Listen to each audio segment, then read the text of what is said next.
ಸ್ನೇಹಿತರೆ ನಮಸ್ಕಾರ. ನಾನು ನಿಮ್ಮ ರಾಕೇಶ್ ಶಾರುಂಡಿ. ದಿಲ್ಲಿ ಹೈಕೋರ್ಟ್ನಲ್ಲಿ ಸೇವೆ ಸಲ್ಲಿಸಿದಂಥ ಅಲಹಾಬಾದ್ ಹೈಕೋರ್ಟ್ ನ್ಯಾಯಮೂರ್ತಿ ಯಶವಂತ್ ವರ್ಮಾ ಇವರ ಬಗ್ಗೆ ನಾನೇನು ಹೆಚ್ಚು ಹೇಳೋಕೆ ಹೋಗೋದಿಲ್ಲ. ಯಾಕೆಂದರೆ ಭ್ರಷ್ಟ ನ್ಯಾಯಮೂರ್ತಿ, ಅಕ್ರಮವಾಗಿ ಮನೆಯಲ್ಲಿ ನಗದು ಇಟ್ಕೊಂಡಿದ್ದಂಥ ಈ ವ್ಯಕ್ತಿ ಯಾರಿಗೆ ಯಾವ ಪ್ರಮಾಣದ ತೀರ್ಪನ್ನು ಕೊಡಬೇಕು ಅನ್ನೋ ನ್ಯಾಯ ದೇವತೆಯನ್ನೇ ಲೀಸ್ಗೆ ಪಡೆದವನಂತೆ. ಅದೆಷ್ಟು ನಿರಪರಾಧಿಗಳಿಗೆ ಶಿಕ್ಷೆಯ ತೀರ್ಪನ್ನು ಕೊಟ್ಟಿದ್ದಾನೋ ನಾ ಕಾಣೆ. ನೋಡಿ, ಏಪ್ರಿಲ್ 9ರಂದು ಇದೇ ನ್ಯಾಯಮೂರ್ತಿಗಳಾದಂಥ ಯಶವಂತ್ ವರ್ಮಾ ಅವರು ರಾಜೀನಾಮೆ ಸಲ್ಲಿಸಿರ್ತಕ್ಕಂಥ ವ್ಯಕ್ತಿ ತಕ್ಷಣದಿಂದಲೇ ಜಾರಿಗೆ ಬರುವಂತೆ ತಮ್ಮ ಹುದ್ದೆಯಿಂದ ನಾನು ಕೆಳಗಿಳಿತಾ ಇದ್ದೀನಿ ಅಂತ ಹೇಳಿದ್ರು. ಆಳವಾದಂಥ ವಿಷಾದ, ಈ ನಿರ್ಧಾರ ತೆಗೆದುಕೊಂಡಿದ್ದೀನಿ, ರಾಜೀನಾಮೆಗೆ ಕಾರಣಗಳನ್ನು ಅವ್ರು ಕೊಡಲೇ ಇಲ್ಲ, ಅವ್ರನ್ನ ವಜಾ ಮಾಡಲಾಗುತ್ತೆ ಅನ್ನೋದಕ್ಕೆ ಹೆದರಿ ಈ ನಿರ್ಧಾರಕ್ಕೆ ಬಂದಿರಬಹುದು. ಇಂಥವರ ನಡುವೆ ನಮ್ಮ ನ್ಯಾಯಾಂಗ ವ್ಯವಸ್ಥೆಯ ಮೇಲೆ ಗೌರವ ಮೂಡೋದು ಯಾಕಪ್ಪ ಅಂದರೆ, ನಂಬಿಕೆ ಬರೋದು ಯಾಕೆ ಅಂದರೆ ಇಂಥ ಸಂತೋಷ್ ಗಜಾನನ್ ಭಟ್ ಅನ್ನೋ ನ್ಯಾಯಮೂರ್ತಿಗಳನ್ನು ಕಂಡಾಗ. ಸ್ನೇಹಿತರೆ, ವಿನಯ್ ಕುಲಕರ್ಣಿ ಕೇಸ್ನಲ್ಲಿ ವಿಚಾರಣೆ ನಡೆಸಿದಂಥ ಈ ಜಡ್ಜ್ ಬಗ್ಗೆ ಇದೀಗ ವ್ಯಾಪಕವಾದಂಥ ಚರ್ಚೆ ನಡೀತಾ ಇರೋದು. ನ್ಯಾಯಮೂರ್ತಿ ಸಂತೋಷ್ ಗಜಾನನ್ ಭಟ್ ಕೊಟ್ಟಂತಹ ತೀರ್ಪುಗಳ ಸಂಬಂಧವಾಗಿ ಇದೀಗ ಇಡೀ ರಾಜ್ಯ ಅವ್ರನ್ನ ಗೌರವದಿಂದ ಕಾಣ್ತಾ ಇದೆ. ಸಾಮಾಜಿಕ ನ್ಯಾಯ ಅಂದರೆ ಇಂಥವರಿಂದ ನಿರೀಕ್ಷೆ ಮಾಡಲು ಸಾಧ್ಯ ಅಂತ ಮೆಚ್ಚಿಕೊಳ್ತಾ ಇದೆ. ಕರ್ನಾಟಕ ಹೈಕೋರ್ಟ್ನಲ್ಲಿ ನಾವೇ ಪುಣ್ಯವಂತರು ಅಂತ ಅನ್ಸುತ್ತೆ. ಯಾಕೆಂದರೆ ನೋಡಿ, ಶ್ರೀಶಾನಂದ್ ಅಂತಹ ಜಡ್ಜ್, ಎಂ ನಾಗಪ್ರಸನ್ನ, ನಾಗರತ್ನ ಅವರಿದ್ದರು. ಹೀಗೆ ಅವ್ರ ಸಾಲಿನಲ್ಲಿ ನ್ಯಾಯಮೂರ್ತಿ ಸಂತೋಷ್ ಗಜಾನನ್ ಭಟ್ ಅಂತವರು ಕೂಡ ಇದ್ದಾರೆ. ಇವರು ನೀಡಿದಂಥ ಅನೇಕ ತೀರ್ಪುಗಳ ಸಂಬಂಧವಾಗಿಯೇ ಈ ವಿಡಿಯೋದಲ್ಲಿ ಡೀಟೇಲ್ಡ್ ಆಗಿ ಕಂಪ್ಲೀಟ್ ಇನ್ಫಾರ್ಮೇಷನ್ನ ಕೊಟ್ಟುಬಿಡ್ತೇನೆ. ನೋಡಿ, ಇನ್ನು ಕೇವಲ ಸೆಕ್ಷನ್ಗಳು, ಕ್ರಿಮಿನಾಲಜಿ, ಯಾವ ತಪ್ಪಿಗೆ ಯಾವ ಶಿಕ್ಷೆ, ಇಷ್ಟು ಮಾತ್ರವಲ್ಲದೆ ಅನೇಕ ಜಡ್ಜ್ಗಳು, ಅದರಲ್ಲಿ ಶ್ರೀಶಾನಂದ್ ಅವ್ರನ್ನ ಎಕ್ಸಾಂಪಲ್ ತೆಗೆದುಕೊಳ್ತೇನೆ. ಅನೇಕ ಫಾಲೋವರ್ಸ್ಗಳು ಕೂಡ ಇದ್ದಾರೆ. ನಮ್ಮ ವೇದ ಪುರಾಣಗಳು, ಸನಾತನ ಧರ್ಮ, ಹಿಂದೂ ಮುಸ್ಲಿಂ ಕ್ರೈಸ್ತರ ಪರಂಪರೆ, ಭಗವದ್ಗೀತೆ, ಹೀಗೆ ಎಲ್ಲದರ ಬಗ್ಗೆ ಆಳವಾದಂಥ ಜ್ಞಾನ ಹೊಂದಿರೋ ಜಡ್ಜ್ ಅವರು ಶ್ರೀಶಾನಂದ. ಇಡೀ ದೇಶದ ಗಮನವನ್ನು ಸೆಳೆದಿರ್ತಕ್ಕಂಥವ್ರು. ಅವರು ಒಂದೊಂದು ಮಾತುಗಳು ಕೂಡ ಕೋರ್ಟ್ ಹಾಲ್ನಲ್ಲಿ ವಕೀಲರಿಂದ ಹಿಡಿದು ಅನೇಕ ಕಿರಿಯ ಜಡ್ಜ್ಗಳಿಗೂ ಕೂಡ ದೊಡ್ಡ ಪಾಠವಾಗುವಂಥದ್ದು. ಇನ್ನು ಎಂ ನಾಗಪ್ರಸನ್ನ ಅವ್ರ ಬಗ್ಗೆ ಹೇಳ್ತಾ ಹೋದರೆ ಪದಗಳೇ ಸಾಲೋದಿಲ್ಲ ಅಂತ ಅಂದ್ಕೊಳ್ತೇನೆ. ಸ್ನೇಹಿತರೆ, ಜಡ್ಜ್ಗಳು ಮನುಷ್ಯ ಅಲ್ವಾ, ಅವರು ಕೂಡ ಕೆಟ್ಟದ್ದು ಒಳ್ಳೆಯದು ಎಲ್ಲದನ್ನೂ ನೋಡೇ ಬಂದಿರ್ತಾರೆ. ಅವರಿಗೂ ಆಸೆ ಇರುತ್ತೆ, ಫ್ಯಾಮಿಲಿ ಇರುತ್ತೆ, ಆಮಿಷಗಳ ಮೇಲೆ ಪ್ರೀತಿ ಕೂಡ ಇರಬಹುದು. ಹಾಗಾಗಿ ಅವರು ಕೂಡ ಭ್ರಷ್ಟರು ಇರಬಹುದು ಅಂತ ಅನೇಕರು ಅಭಿಪ್ರಾಯ ಪಡ್ತಾರೆ. ಯಾಕೆಂದರೆ ನೋಡಿ, ಈ ಥರದ ಯಶವಂತ್ ವರ್ಮಾ ಅಂತಹ ಜಡ್ಜ್ಗಳನ್ನು ಕಂಡಾಗ ಅನೇಕ ವಕೀಲರು ಬೆಂಚ್ ಏನಾದರೂ ಚೇಂಜ್ ಆದರೆ ವಕಾಲತ್ತು ಹಾಕೋಕ್ಕೆ ಸುಲಭ ಆಗುತ್ತೆ, ತೀರ್ಪು ನಮ್ಮ ಪರವಾಗಿ ಬರುತ್ತೆ, ಆ ಜಡ್ಜ್ ನಮ್ಮ ಫೇವರ್ ಇದ್ದಾರೆ ಅಂತ ಕಾಯೋರೇ ಹೆಚ್ಚು ಜನ ಇದ್ದಾರೆ. ಇದೆಲ್ಲ ದಾಟಿ ಅನೇಕ ಜಡ್ಜ್ಗಳು ಕೂಡ ಪಾರದರ್ಶಕವಾಗಿದ್ದಾರೆ. ಆ ಸಾಲಿನಲ್ಲಿ ಸಂತೋಷ್ ಗಜಾನನ್ ಭಟ್ ಕೂಡ ಒಬ್ಬರು ಅಂದರೆ ತಪ್ಪಾಗಲಿಕ್ಕಿಲ್ಲ. ಇದಕ್ಕೆ ಬೆಸ್ಟ್ ಎಕ್ಸಾಂಪಲ್ ಅಂದರೆ ಪ್ರಜ್ವಲ್ ರೇವಣ್ಣ ಅಂತ ಕೇಸ್. ನೋಡಿ, ಇಡೀ ಕುಟುಂಬ ರಾಜಕೀಯ ಹಿನ್ನೆಲೆಯುಳ್ಳವರು, ಸಾವಿರಾರು ಕೋಟಿ ಹೊಡೆಯವರು, ತಾತ ಅಖಂಡ ಭಾರತಕ್ಕೆ ಪ್ರಧಾನಮಂತ್ರಿ ಆಗಿದ್ದಂಥವ್ರು, ಕಾನೂನನ್ನೇ ತನ್ನ ಕಾಲ ಬುಡದಲ್ಲಿ ಇಟ್ಕೊಳ್ಬಲ್ಲೆ ಅಂತ ದರ್ಪದಿಂದ ಮೆರೆದಿದ್ದಂಥ ಪ್ರಜ್ವಲ್ ರೇವಣ್ಣಗೆ ಸರಿಯಾಗಿ ಪಾಠ ಕಲಿಸಿದವರು ಇದೇ ಸಂತೋಷ್ ಗಜಾನನ್ ಭಟ್. ಕನಿಷ್ಠ ಪಕ್ಷ 14 ವರ್ಷ ಜೀವಾವಧಿ ಶಿಕ್ಷೆ ಆಗಬಹುದು ಅಂತ ಊಹೆ ಮಾಡಿದ್ದಂಥ ಎಲ್ಲರ ಲೆಕ್ಕಾಚಾರಗಳನ್ನು ಉಲ್ಟಾ ಸೀದಾ ಮಾಡಿದಂಥ ಜಡ್ಜ್ ಗಜಾನನ್ ಭಟ್ ಅವರು ಗರಿಷ್ಠ ಶಿಕ್ಷೆಗಾಗಿ ಜೀವಮಾನ ಪರ್ಯಂತ ಜೈಲು ಶಿಕ್ಷೆಯನ್ನು ವಿಧಿಸಿಬಿಟ್ರು. ಜೀವಾವಧಿ ಶಿಕ್ಷೆಯ ಜೊತೆಗೆ 10 ಲಕ್ಷ ದಂಡವನ್ನು ಕೂಡ ವಿಧಿಸಲಾಯಿತು. ಈ ಪೈಕಿ 7 ಲಕ್ಷವನ್ನು ಸಂತ್ರಸ್ತ ಮಹಿಳೆಯ ಪರವಾಗಿ ಅವರಿಗೆ ಪರಿಹಾರವಾಗಿಯೂ ಕೂಡ ನೀಡಲಿಕ್ಕೆ ಕೋರ್ಟ್ ಆದೇಶವನ್ನು ಕೊಡ್ತು. ನೋಡಿ, ಇದು ಸಮಾಜದ ಮೇಲಿನ ಅಪರಾಧ ಅಂತ ಹೇಳಿ ಗಜಾನನ್ ಭಟ್ ಅವರು ಅಭಿಪ್ರಾಯಪಟ್ಟರು ಕೋರ್ಟ್ ಹಾಲ್ನಲ್ಲಿ. ಅವರು ಹೇಳ್ತಾರೆ, ನೋಡಿ, ಇದು ಕೇವಲ ಸಾಮಾನ್ಯ ಕೇಸಲ್ಲ, ಇದು ಸಮಾಜದ ಮೇಲೆ ಮಾಡಿರ್ತಕ್ಕಂಥ ದೊಡ್ಡ ಅಪರಾಧ, ಗಂಭೀರ ಅಪರಾಧ ಅಂತ. ಇಂಥದ್ದೊಂದು ತೀರ್ಪು ಬರ್ತಾ ಇದ್ದಾಗ ಪ್ರಜ್ವಲ್ ರೇವಣ್ಣ ಅವರು ಬಿಕ್ಕಿ ಕಣ್ಣೀರು ಹಾಕ್ತಾರೆ. ಶಿಕ್ಷೆ ಪ್ರಕಟ ಆಗೋ ಮುನ್ನವೇ ಅವರೊಂದು ಬಾರಿ ಕೇಳ್ಕೊಂಡಿದ್ರು, ಪ್ರಜ್ವಲ್ ರೇವಣ್ಣ ಅವರು ಗರಿಷ್ಠ ಶಿಕ್ಷೆ ಕೊಡಬೇಡಿ, ನನಗೆ ಜೀವಾವಧಿ ಶಿಕ್ಷೆಯನ್ನು ಕೊಡಲೇಬೇಡಿ ಅಂತ ಮನವಿ ಮಾಡಿಕೊಂಡಿದ್ರು. ಜೀವನ ಪರ್ಯಂತ ಶಿಕ್ಷೆ ಕೊಟ್ಟಿದ್ದನ್ನು ವಿರೋಧ ಮಾಡಿ ಹೈಕೋರ್ಟ್ ಮೆಟ್ಲೇರಿದ್ರು ಪ್ರಜ್ವಲ್ ರೇವಣ್ಣ ಅವರು. ಅವ್ರ ಪರ ಹಿರಿಯ ವಕೀಲರಾದಂಥ ನ್ಯಾಯವಾದಿಗಳಾದಂಥ ವಕೀಲ ಸಿದ್ಧಾರ್ಥ ಲೂತ್ರಾ ಅವರು ವಾದ ಮಂಡಿಸಿದ್ರು. ಅದು ಕೂಡ ರಿಜೆಕ್ಟ್ ಆಯಿತು.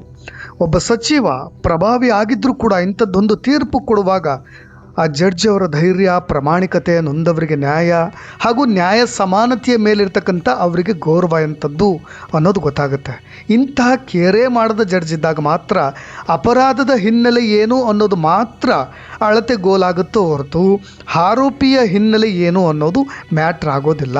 ಸ್ನೇಹಿತರೆ, ಇನ್ನೊಂದು ಕೇಸ್ ನಾನು ಹೇಳಲೇಬೇಕು.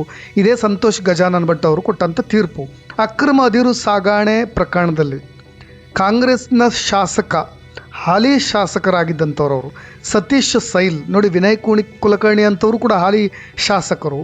ಜೊತೆಗೆ ಈ ಸತೀಶ್ ಸೈಲ್ ಅಂಥವರು ಕೂಡ, ಅವರಿಗೂ ಕೂಡ ದೋಷಿ ಅಂತ ಹೇಳಿ ತೀರ್ಪನ್ನು ಕೊಟ್ಟಿದ್ದು ಇದೇ ಜಡ್ಜ್. ಬೇಲೆಕೇರಿ ಅದಿರು ಅಕ್ರಮವಾಗಿ ರಫ್ತು ಪ್ರಕರಣಕ್ಕೆ ಸಂಬಂಧಪಟ್ಟ ಹಾಗೆ ಕಾರವಾರದ ಕಾಂಗ್ರೆಸ್ನ ಶಾಸಕ ಸತೀಶ್ ಕೃಷ್ಣ ಸೈಲ್ ಅವರಿಗೆ ಸಂಬಂಧಿಸಿದಂತೆ ಅಂತಿಮ ತೀರ್ಪು ಬರುತ್ತೆ. ಅಕ್ಟೋಬರ್ 25, 2024 ಸತೀಶ್ ಸೈಲ್ ಅವರನ್ನ ದೋಷಿ ಅಂತ ಘೋಷಣೆ ಮಾಡಿ 7 ವರ್ಷಗಳ ಕಾಲ ಕಠಿಣ ಜೈಲು ಶಿಕ್ಷೆಯನ್ನು ವಿಧಿಸಲಾಗುತ್ತೆ. ನಮ್ಮ ಕುಟುಂಬದವರಿದ್ದಾರೆ, ಹೆಂಡತಿ ಇದ್ದಾಳೆ, ಕಾಯಿಲೆಯ ಅನೇಕ ಕಾರಣಗಳನ್ನು ಕೊಟ್ಟು ಬಿಕ್ಕಿ ಹತ್ತಿದ್ರು ಇದೇ ಸತೀಶ್ ಸೈಲ್ ಅವರು. ಅದು ದಂಡ ಎಷ್ಟು, ಕೋಟ್ಯಂತರ ರೂಪಾಯಿ ದಂಡವನ್ನು ವಿಧಿಸಿದ್ದು ಈ ಜಡ್ಜ್. ಸುಮಾರು 9 ಕೋಟಿ ರೂಪಾಯಿಗೂ ಅಧಿಕ ದಂಡವನ್ನು ವಿಧಿಸಿ ತೀರ್ಪು ಕೊಟ್ಟರು. 2010 ಬೇಲೆಕೇರಿ ಬಂದರಿಂದ ಜಪ್ತಿ ಮಾಡಲಾಗಿದ್ದಂಥ ಕಬ್ಬಿಣದ ಅದಿರನ್ನ ಅಕ್ರಮವಾಗಿ ರಫ್ತು ಮಾಡಿದಂಥ ಪ್ರಕರಣದಲ್ಲಿ 6 ಕೇಸ್ಗಳಿದ್ವು. ಹಾಗಾಗಿ ಅಪರಾಧಿಯಾಗಿದ್ದರು. ಕೋರ್ಟ್ ಮುಲಾಜಿಲ್ಲದೆ ಶಿಕ್ಷೆಯನ್ನು ಕೊಡ್ತು. ನಿಮಗೆ ಈ ಕೇಸ್ ಬಗ್ಗೆ ಇನ್ನೊಂದಿಷ್ಟು ಇನ್ಫಾರ್ಮೇಷನ್ನ ಕೊಡಲೇಬೇಕು. ವಿಶೇಷ ನ್ಯಾಯಾಲಯದ ತೀರ್ಪಿನ ವಿರುದ್ಧವಾಗಿ ಸತೀಶ್ ಸೈಲ್ ಅವರು ಕರ್ನಾಟಕದ ಹೈಕೋರ್ಟ್ಗೆ ಮೇಲ್ಮನವಿ ಸಲ್ಲಿಸ್ತಾರೆ. ಅಲ್ಲಿ ವಜಾ ಆಗುತ್ತೆ, ಅದೇನೇ ಇರಲಿ. ಆದರೆ ಇಂಥದ್ದೊಂದು ತೀರ್ಪು ಕೊಡಬೇಕಾದ್ರೆ 2009-10 ಇಡೀ ರಾಷ್ಟ್ರ ಮಟ್ಟದಲ್ಲಿ ಚರ್ಚೆ ಆಗಿತ್ತಿದೆ ಬೇಲೆಕೇರಿ ಅದಿರು ಪ್ರಕರಣ. ಬೇಲೆಕೇರಿಯಲ್ಲಿ ಅದಿರು ನಾಪತ್ತೆ ಪ್ರಕರಣ ಸುದ್ದಿಗಳು ಮಾಧ್ಯಮಗಳಲ್ಲಿ ಹರಿದಾಡಿದಾಗ ಸತೀಶ್ ಸೈಲ್ ಅವರು ಕಾರವಾರದ ಕಾಂಗ್ರೆಸ್ ಶಾಸಕ ಅಂತ ಭಾಳ ಜನಕ್ಕೆ ಗೊತ್ತೇ ಇರಲಿಲ್ಲ. ಇವರು ಹಾಲಿ ಶಾಸಕರು ಈ ರೀತಿಯಾಗಿ ಕೃತ್ಯಗಳನ್ನು ಮಾಡಿದ್ದಾರಾ ಅನ್ನೋ ರೀತಿಯಾಗಿ ಕಾರವಾರದಲ್ಲಿರ್ತಕ್ಕಂಥ ದೊಡ್ಡ ಬಂದರಿನಿಂದ ಕದ್ದಂಥ ಅದಿರನ್ನು ರಫ್ತು ಮಾಡಲಿಕ್ಕೆ ಅದಿರು ಕಳ್ಳ ಸಾಗಾಣಿಕೆದಾರರಿಗೆ ಕಷ್ಟವಾಗುತ್ತೆ. ಅದಕ್ಕೆ ಕಾರಣ ಯಾಕೆ ಅಂದರೆ ಈ ರಫ್ತು ಮಾಡಲಿಕ್ಕೋಸ್ಕರ ಕೆಲವೊಂದು ರೂಲ್ಸ್ಗಳಿದಲ್ಲ, ಅದು ಭಾಳ ಕಷ್ಟ. ಅದಕ್ಕೋಸ್ಕರವಾಗಿ ಏನು ಮಾಡ್ತಾರೆ, ಅವ್ರು ಬಳಸ್ತಾ ಇದ್ದಂಥ ಬಂದರು ಅಂಕೋಲಾ ತಾಲೂಕಿನಲ್ಲಿರ್ತಕ್ಕಂಥ ಬೇಲೆಕೇರಿ ಬಂದರು. ಅಲ್ಲಿ ಹೋಗಿ ಮೀನುಗಾರಿಕೆಗೆ ಮಾತ್ರ ಮೀಸಲಾಗಿದ್ದಂಥ ಪುಟ್ಟದಾಗಿದ್ದಂಥ ಬೇಲೆಕೇರಿ ಬಂದರಿನಿಂದ ಹಡಗುಗಳಲ್ಲಿ ಮೀನು ಕಳಿಸೋ ಬದಲು ಅದಿರನ್ನು ಚೀನಾ ಕಳಿಸ್ತಾ ಇರ್ತಾರೆ. ಇದೇ ದೊಡ್ಡ ಆರೋಪ. 2009 ಅರಣ್ಯ ಇಲಾಖೆಗೆ ವಿಚಾರ ಗೊತ್ತಾಗುತ್ತೆ. ನೇರವಾಗಿ ಬಂದರಿನ ಮೇಲೆ ದಾಳಿ ಮಾಡುತ್ತೆ. ಅಲ್ಲಿ ಡಂಪ್ ಮಾಡಲಾಗಿದ್ದಂಥ 88 ಲಕ್ಷ ಮೆಟ್ರಿಕ್ ಟನ್ ಅಲ್ಲೇ ಇಟ್ಟಿದ್ರು. ಹಂತವಾಗಿ ಅದನ್ನು ಸಾಗಿಸಬೇಕು ಅಂತ ಸೀಸ್ ಮಾಡಿದ್ದು. ಗೂಗಲ್ನಲ್ಲಿ ಅವಾಗ ಟಾಪ್ ಸರ್ಚಿಂಗ್ನಲ್ಲಿದ್ದಂಥ ಕೇಸ್ ಇದು. ಅವರು ಶಾಸಕರಾಗಿದ್ದಂಥವ್ರು ಅಂಥವ್ರು ಇಂಥ ಕೃತ್ಯ ಮಾಡಿದ್ರಾ ಅಂತ ನೋಡಿ. ಈ ಥರದ ಅನೇಕ ಕೇಸ್ಗಳು ಇನ್ನು ಸಿದ್ದರಾಮಯ್ಯನವ್ರಿಗೂ ಕೂಡ ಬಿಟ್ಟಿಲ್ಲ ಅವರು. ಯಾಕೆಂದರೆ ಸ್ನೇಹಮಯಿ ಕೃಷ್ಣ ಅವರು ಒಂದು ಖಾಸಗಿ ದೂರಿನ ಆಧಾರದ ಮೇಲೆ CM ಸಿದ್ದರಾಮಯ್ಯ ವಿರುದ್ಧ ಮೂಡಾ ಪ್ರಕರಣವನ್ನು ದಾಖಲಿಸ್ತಾರೆ. ಮೂಡಾ ಕೇಸ್ ದೊಡ್ಡ ಸೆನ್ಸೇಷನನ್ನು ಕ್ರಿಯೇಟ್ ಮಾಡಿತ್ತು. ಅವ್ರ ಪತ್ನಿಗೂ ಕೂಡ ಸಂಕಷ್ಟಕ್ಕೆ ಈಡು ಮಾಡಿಬಿಟ್ಟಿತ್ತು. FIRನ ದಾಖಲಿಸಿ ಲೋಕಾಯುಕ್ತ ತನಿಖೆ ನಡೆಸಲಿಕ್ಕೆ ಅವಕಾಶ ಮಾಡಿಕೊಟ್ಟವರು ಇದೇ ನ್ಯಾಯಾಧೀಶರಾದಂಥ ಸಂತೋಷ್ ಗಜಾನನ್ ಅವರಿದ್ದಂಥ ಪೀಠ ತೀರ್ಪನ್ನು ಕೊಡ್ತು. ಸ್ನೇಹಿತರೆ, ಇದೀಗ ವಿನಯ್ ಕುಲಕರ್ಣಿಗೆ ದೋಷಿ ಅಂತ ತೀರ್ಪು ಕೊಟ್ಟಿರ್ತಕ್ಕಂಥ 81ನೇ ಹೆಚ್ಚುವರಿ ಸಿಟಿ ಸಿವಿಲ್ ಮತ್ತು ಸತ್ರ ನ್ಯಾಯಾಧೀಶರಾಗಿದ್ದಂಥ ಸಂತೋಷ್ ಗಜಾನನ್ ಭಟ್ ಅವರು ಟ್ರಾನ್ಸ್ಫರ್ ಆಗಿದ್ದಾರೆ, ವರ್ಗಾವಣೆ ಆಗಿದ್ದಾರೆ. ಒಂದು ರಿಲ್ಯಾಕ್ಸ್ ಅಂದರೆ ನೋಡಿ, ಅವರು ಕರ್ನಾಟಕ ಮಧ್ಯಸ್ಥಿಕೆ ಕೇಂದ್ರ ಬೆಂಗಳೂರಿನ ನಿರ್ದೇಶಕರಾಗಿ ಅವ್ರನ್ನ ವರ್ಗಾವಣೆ ಮಾಡಲಾಗಿದೆ. ಕೇವಲ ಇವರೊಬ್ಬರನ್ನೆಲ್ಲ ಅನೇಕ ಜಡ್ಜ್ಗಳನ್ನು ಕೂಡ ಈಗ ಸಾಮೂಹಿಕವಾಗಿ ವರ್ಗಾವಣೆ ಮಾಡಲಾಗಿರೋದು. ಅದು ಆರ್ಡ್ರ್ ಯಾವಾಗಿಂದ ಅಂದರೆ June 1 ಜಾರಿ ಬರುತ್ತೆ. ಆದರೆ ಶುಕ್ರವಾರ ಇವತ್ತು ವಿನಯ್ ಕುಲಕರ್ಣಿ ಅವರ ಶಿಕ್ಷೆ ಪ್ರಮಾಣವನ್ನು ಪ್ರಕಟ ಮಾಡಲಿಕ್ಕೆ ಯಾವುದೇ ಅಡಚಣೆ ಇಲ್ಲ. ಇನ್ನು ಕೆಲವೇ ಕ್ಷಣಗಳಲ್ಲಿ ತೀರ್ಪು ಕೂಡ ಬರುತ್ತೆ. ವಿನಯ್ ಕುಲಕರ್ಣಿ ಒಬ್ಬ ಶಾಸಕರು, ಜೊತೆಗೆ ಇಡೀ ರಾಜ್ಯದ ಗಮನವನ್ನು ಸೆಳೆದವರು, ಸ್ಫುರದ್ರೂಪಿ ವ್ಯಕ್ತಿ, ಜೊತೆಗೆ ಶ್ರೀಮಂತರು, ಜನರ ಸಪೋರ್ಟ್ ಇತ್ತು. ಅವರು ಅಪರಾಧಿ ಆರೋಪಿ ಅನ್ನೋದು ಬಹಳ ಜನರಿಗೆ ಗೊತ್ತಾದ ನಂತರವೂ ಅಲ್ಲಿನ ಲೋಕಲ್ ಜನರೇ ಅವ್ರನ್ನ ಧಾರವಾಡದ MLA ಆಗಿ ಗೆಲ್ಲಿಸಿದ್ರು. ಇಷ್ಟೊಂದು ವೈಭವ ಮತ್ತು ವರ್ಣರಂಜಿತ ರಾಜಕಾರಣಿಯಾಗಿದ್ದಂಥವ್ರು ಪೊಲೀಸ್ನವ್ರ ಜೊತೆ ಸೇರಿಕೊಂಡು ಕ್ರಿಮಿನಲ್ಗಳ ಜೊತೆ ಸೇರಿಕೊಂಡು ಎಂತಹ ಕೃತ್ಯವನ್ನು ಮಾಡಿಬಿಟ್ರು, ಅಮಾಯಕನ ಜೀವವನ್ನು ತೆಗೆದುಬಿಟ್ರು. ಇಂಥದ್ದೊಂದು ಕೇಸ್ನಲ್ಲಿ ಈ ರೀತಿಯಾದಂಥ ತೀರ್ಪನ್ನು ಅನೇಕರು ಎಕ್ಸ್ಪೆಕ್ಟ್ ಮಾಡ್ತಾ ಇದ್ದಾರೆ. ಜೀವಾವಧಿ ಶಿಕ್ಷೆ ಆಗ್ಬೋದು ಅಂತ, ಅಥವಾ ಗಲ್ಲು ಶಿಕ್ಷೆ ಕೂಡ ವಿಧಿಸಬಹುದು ಅಂತ. ಯಾಕೆಂದರೆ ಈ ಹಿಂದಿನ ತೀರ್ಪುಗಳನ್ನು ಗಮನ ಹರಿಸಿದಾಗ ಸಂತೋಷ್ ಗಜಾನನ್ ಭಟ್ ಅವರಿಂದ ಇಂಥದ್ದೊಂದೇ ತೀರ್ಪು ಬರುತ್ತೆ ಅಂತ ಊಹೆ ಮಾಡಲಾಗ್ತಾ ಇದೆ. ನಾನು ಈ ವಿಡಿಯೋ ಅಪ್ ಮಾಡೋ ಒಂದು 2-3 ನಿಮಿಷಗಳ ಅಂತರದಲ್ಲೂ ಕೂಡ ತೀರ್ಪು ಬರಬಹುದು. ಅದೇನೇ ಇದ್ದರೂ ಕೂಡ ವೆಲ್ಕಮ್ ಮಾಡಬೇಕಾಗತ್ತೆ. ಯಾಕೆ ಅಂದರೆ ಈ ಕೇಸ್ನಲ್ಲಿ ಅಂಥದ್ದೊಂದು ಲೋಪದೋಷ ಖಂಡಿತವಾಗಿಯೂ ಇದೆ ಅನ್ನೋದನ್ನು ನಾವು ಕೂಡ ಗಮನದಲ್ಲಿ ಇಟ್ಕೊಳ್ಬೇಕು ಅಂತ ಹೇಳ್ತಾ, ಇನ್ನಷ್ಟು ಅಪ್ಡೇಟ್ಸ್ಗಳೊಂದಿಗೆ ಮತ್ತೆ ಬರ್ತೀನಿ. ಇಂತಹ ಜಡ್ಜ್ಗಳ ಸಂಬಂಧಪಟ್ಟ ಹಾಗೆ ನಿಮ್ಮ ಕಮೆಂಟ್ಸ್ ಕೂಡ ಏನಾದರೂ ಇದ್ದರೆ ಅಥವಾ ಥ್ಯಾಂಕ್ಸ್ ಇದ್ದರೆ, ಧನ್ಯವಾದಗಳಿದ್ದರೆ ಸಲ್ಲಿಸ್ಬೋದು ಅಂತ ಹೇಳ್ತಾ ನಮಸ್ಕಾರ.